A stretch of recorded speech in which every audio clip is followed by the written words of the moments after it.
Hi, and welcome to Business Spotlight Series. I'm Martin Bailey, and joining us today is Keelan Waldock, founder of BWOWNIES.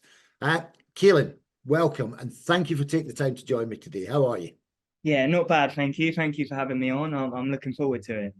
Yeah, and so am I, and it's an absolute pleasure to have you with us today. Absolute pleasure. So, look, why don't we just start this conversation off by you tell me a bit about who you are, what you do, Yeah, all that. so yeah, my name's Keelan, obviously. I'm the founder of BWOWNIES. I'm 23 years old. I'm based here at the Suffolk Food Hall. And yeah, I'm just trying to build the best brownie brand in the world. That's the mission and that's the vision, and I'm not going to stop until I've achieved it. I mean, that's a big vision to have there. That's a big vision to have, Keelan. So, why are you so passionate about being the best brownie maker in the world? Or having the best brownies in the world? Yeah, no, I think it all just comes back to growing up. I've always loved sport, and whatever I've done, I've always wanted to be the best at. I absolutely hate losing, like still to this day, whether it's like a game of Monopoly with the family or a game of FIFA with my brother. Like I have to win. And if I lose, I'll go away and make sure that doesn't happen again. And I think that's what I've taken into business. I think everything I've done, I sort of want to be the best at, because for me, I don't see the point in it otherwise. I need that competition to push me. Okay. So yeah. So share for me a minute about a little bit of the story about behind you starting your business. You know, what was your biggest motivation? um I think growing up, my dad, watching my dad work really hard. My dad's a plumber. um I mean, both my mum and dad come back from traveling in Australia, expecting me, and they didn't have anything. They didn't have a house, like didn't have jobs. Um, so I think then, the story obviously goes, my dad set up a plumbing business, and I think watching him sacrifice a lot, over time, whether it we'd go on holidays with my mum, and my dad would stay at home, he'd work. And I think watching that hard work has been a massive inspiration to me. But yeah, I mean, it's been a pretty mad journey myself, with the business. It all sort of started when I was about 16, 17. And at the time I was working at McDonald's, and studying a BTEC in sport. But I grew up, like I said, loving sport, and I loved cooking. So two completely different things. But I love watching Jamie Oliver on TV, Yeah. putting his spin on different recipes, and that's what I used to try and replicate in the kitchen.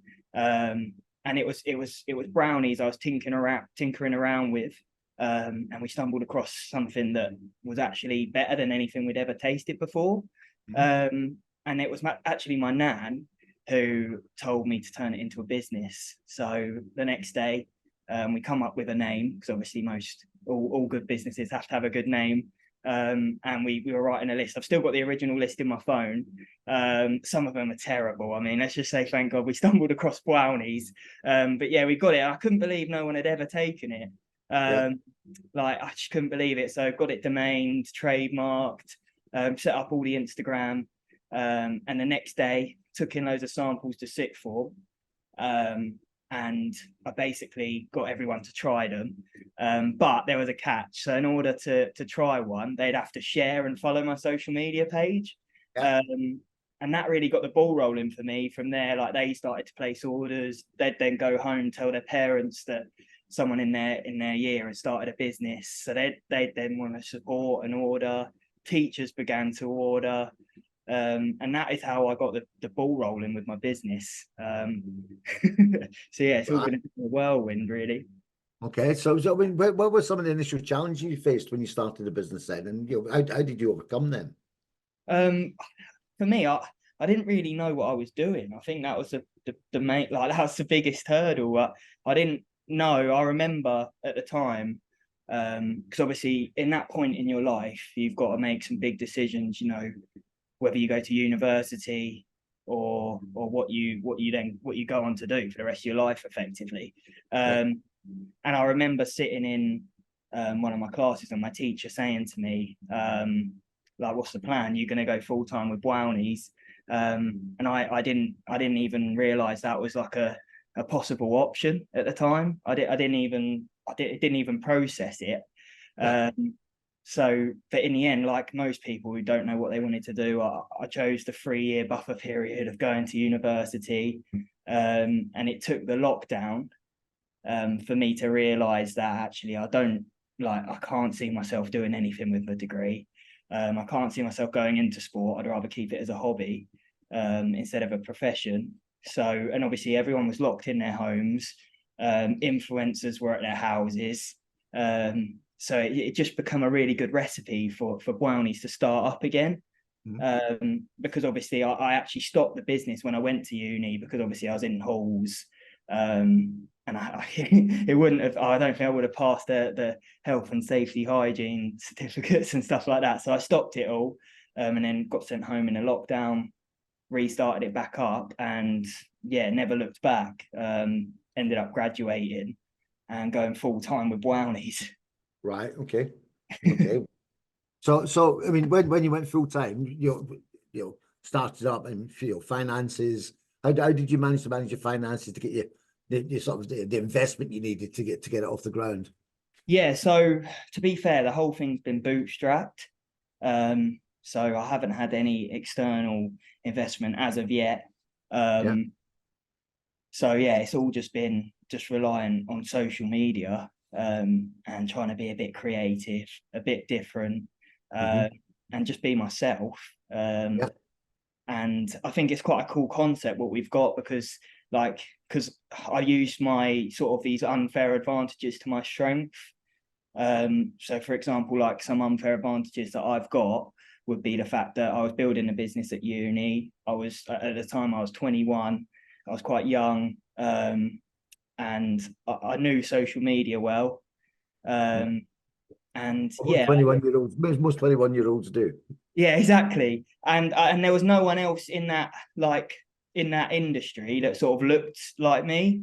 So Yeah. I had a bit of a niche. So I really leaned into those sort of unfair advantages. And I think that created this really amazing community on especially Instagram of like people who wanted to see this business grow. Yeah. And they almost get to grow with the business. They get to see like how much of an impact them supporting and them ordering can Yeah. make, which is quite cool. So how has the growth going in the last 6 years? I mean, are you delivering? I take it you deliver online orders. You're delivering online, or are you delivering Yeah, into yeah. or how's the business growing? So up till probably a year ago, it was all 100% through social media. Yeah. And I mean, yeah, the business has pretty much doubled every year. And then in the last year, yeah, we just went for it on social media. But also we began to explore like almost B2B options, so getting stocked in shops, Yeah. and have a bit more of a purpose and a bit more of an end vision, an end goal of how we actually make our overall vision and mission of becoming the best brownie brand in the world possible. Yeah. And we got some cool concepts that we've been working on Okay. in the background for the last few years that will hopefully come to fruition very soon.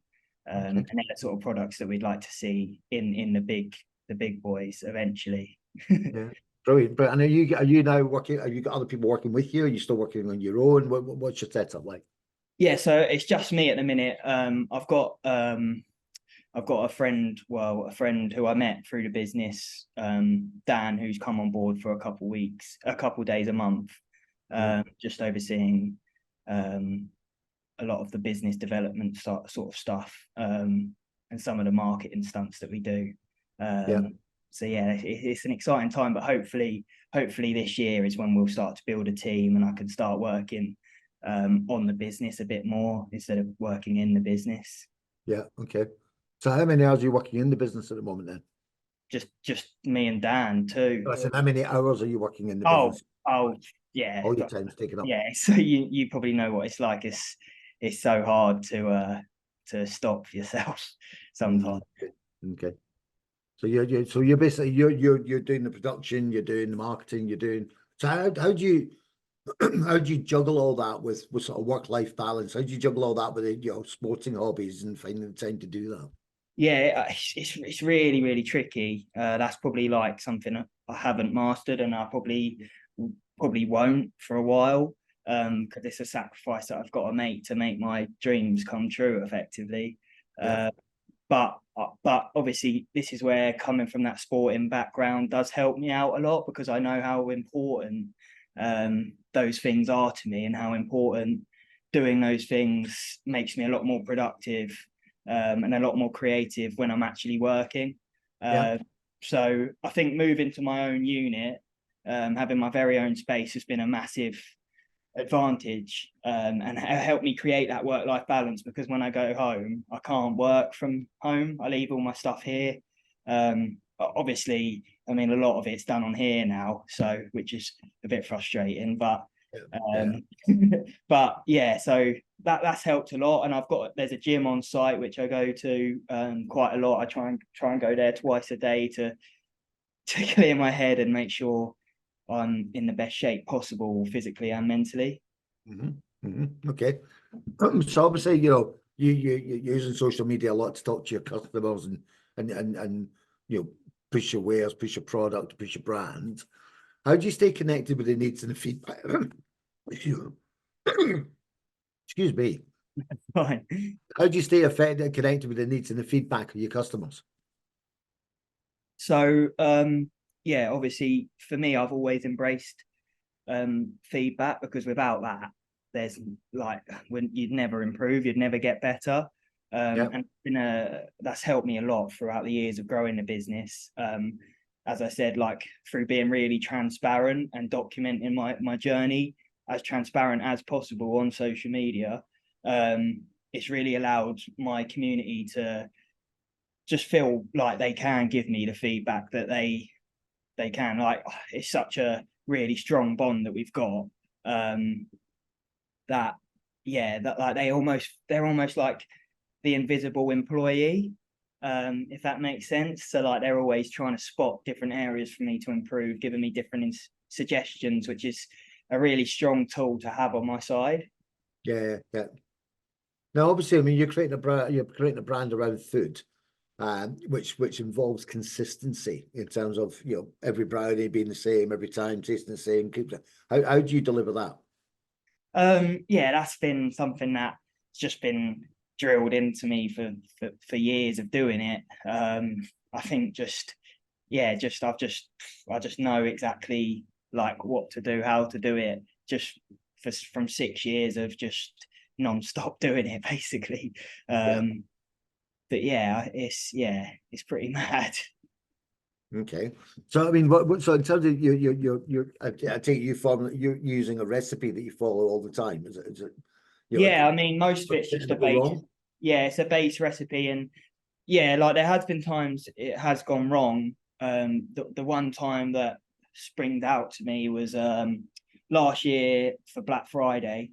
I was in a shared kitchen, and I'd never sort of I'd never had an issue like this before, but it was so cold in there in the winter, that basically when I was mixing the brownies, it was when I was pouring the hot into the cold, it was creating some sort of reaction. And I didn't come from a catering background. Yeah. I loved food, love family cooking, that sort of thing. So I used my contacts, got in contact with a few like chocolatiers and pastry chefs, and they helped me out a lot. That they just said I need to blowtorch the bottom of the bowl, which is quite interesting, Yeah. and it stopped it from splitting. Yeah. But yeah, that was a massive issue, because I didn't know what the problem was, and it actually ended up costing us quite a bit of money, because obviously it was Black Friday, so margins were already quite tight. Yeah. But yeah, that was a learning curve. Yeah. So I mean, you've worked out your margin, you've worked out all the costs, the cost per product, etc. Yeah, it's all in sort of spreadsheets, and all pretty easy to understand. Yeah, no, it's important. I mean, understanding your margins is one of the key things that you need to do in any business. Absolutely. Yeah. So look, if you had say I was to say, give you some magic dust, yeah, but you could only use the magic dust in one part of your business, where would you use it? Um, for me, I think it would be outsourcing production. Right. And I think that's a scary thing, because you're effectively giving um, the the control of your actual product, which is the most important thing, to someone else.